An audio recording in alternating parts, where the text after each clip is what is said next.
I'm afraid that makes the 5th food transport we've lost on the Eternian Ocean in the last month. Right out to that little volcanic island. It was blue skies all the way. It's the engine room. This is what gives the island power to move around. So it's come to this. I guess I couldn't avoid it forever. Here is Buzzov's debut episode on He-Man, The Island of Fear. I've really put off reviewing this one because I had kinda written this one off as an episode not really worth discussing. But now that I sat down and rewatched it, I found out there is actually a lot more substance to this one, though frankly, it's got to be one of the most ineptly put together episodes of He-Man's second season. First, the plot. Duncan has just built a huge dam for Eternia, but it's also taken space from a kids' playing area and a wildlife reserve, showing us that even beloved cartoon characters are not above blatantly violating planning and zoning codes. The king doesn't give a fuck though, since Randor is genuinely bad at his job, but also because his food delivery ships have been going missing. Buzzov reports that he's spotted a mysterious island which disappears from time to time. Adam catches on to this, and the heroes set off to try to find it. The island catches them by surprise, or something, because Adam bumps into the rocks and crashes the Wind Raider. He becomes He-Man, saving his friends from certain death which he almost caused, and then Buzzov shows up. While Buzzov goes to get Teela, Adam untransforms for literally no good reason before the group heads out into the island to look for clues. Of course, it's then revealed that Skeletor was behind the disappearances of the ships, with Adam and Duncan getting captured. Teela, Orko, Cringer, and Buzzov, though, are able to find them in time for Skeletor to reveal that he plans to ram his island into the dam, thus drowning Eternia. Yeah, I guess most of the kingdom is below sea level or something? Well, in the confusion, Adam slips away and becomes He-Man. He tries to force Skelly to stop the island, but Skelly, disintegrates the key to the island's engine. So He-Man has to physically stop the engines instead.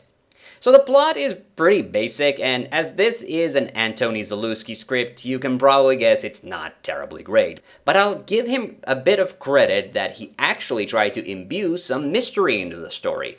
For instance, Skelly and co. only show up well over halfway into the episode, and there's no obvious clue that they are the bad guys. It's not really a great reveal, but does show surprising restraint.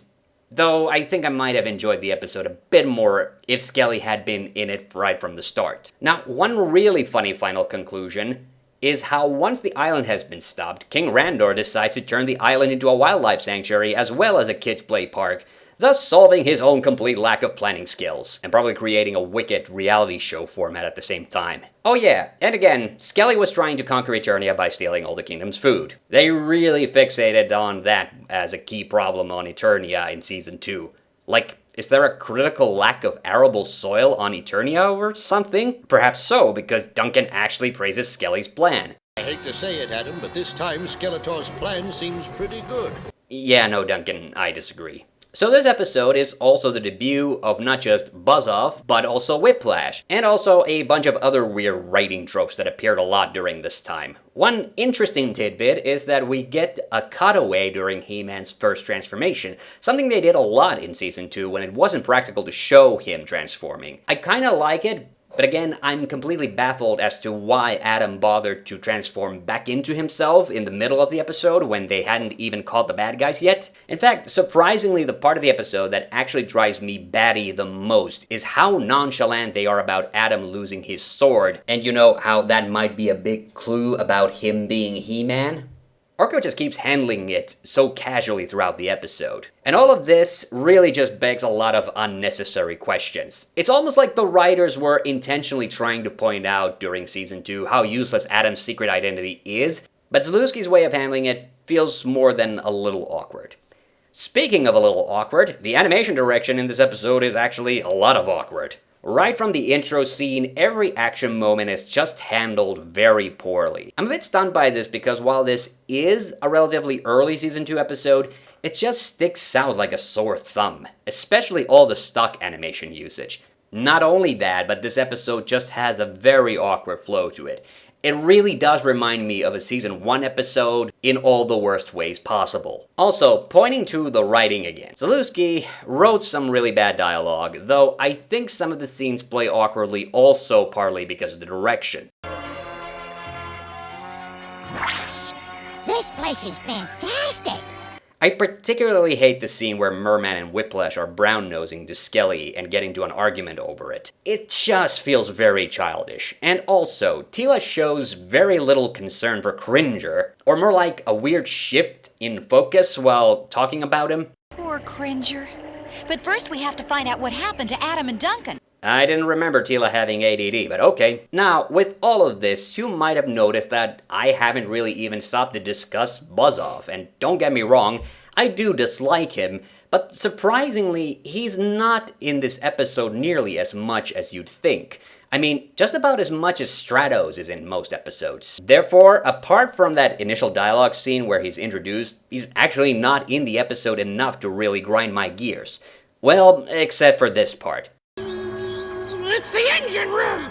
This is what gives the island power to move around! Buzz-Off also displays a weird one-off superpower, which is his X-ray vision when he and Tila are looking for Duncan and Adam. In fact, the reason I probably don't dislike Buzz-Off so much in this episode is because he's actually pretty useful. Yes, I still hate his voice, but in fact it's Cringer whose voice really grates on me the most. I've mentioned before how Alan Oppenheimer began giving Cringer a much more screechier voice in Season 2, and I don't think he's ever sounded more whiny than in this episode. Again, the fault is partly on Zalewski's script, but still, I actually disliked most scenes with Cringer more than anything else about this episode. Oh, I hope it's not dangerous. Look out! Right. At least there's nothing guarding this place. There's a red light! We're gonna crash! I don't want anything more to do with water. I'm joking, it's so dark! And finally, let's talk about some other miscellaneous highlights. Firstly, in the opening scene, Orko nearly kills Cringer by almost telling him to jump off the dam. Then there's the way Skelly greets Adam and Duncan. Hello, chumps. Who would put a sign like that there? And while I think it was stupid of Adam to untransform, I love when he gets muffled by the water during his second transformation attempt. Also, as if Merman and Whiplash couldn't be any more useless in this episode, Tila actually knocks them both back with a loose branch by accident, and doesn't even notice. The best animated scene in the whole episode, if you can believe this, is the scene with Tila's little lightsaber, which she uses to cut Adam and Duncan free. It seriously feels like they sunk half the episode's animation budget on this little scene alone. And Skelly does get 2 hilarious gag scenes in this episode. One of them is the scene where he destroys the key to the island's machine, which, seriously, what the hell is this? And the second one is when he rides Whiplash and Merman into the sunset. Overall though, Island of Fear is a real mixed bag of an episode. It did have a lot more entertainment value than I expected, but the poor animation quality and the weird scripting do make it a very tedious episode at times. However, if you were curious about Buzz-Off's first appearance, I suppose I'd call this episode worth a watch, but maybe not a rewatch. Not very lightly at least. And that was the review. Until next time, I have the power, so can you.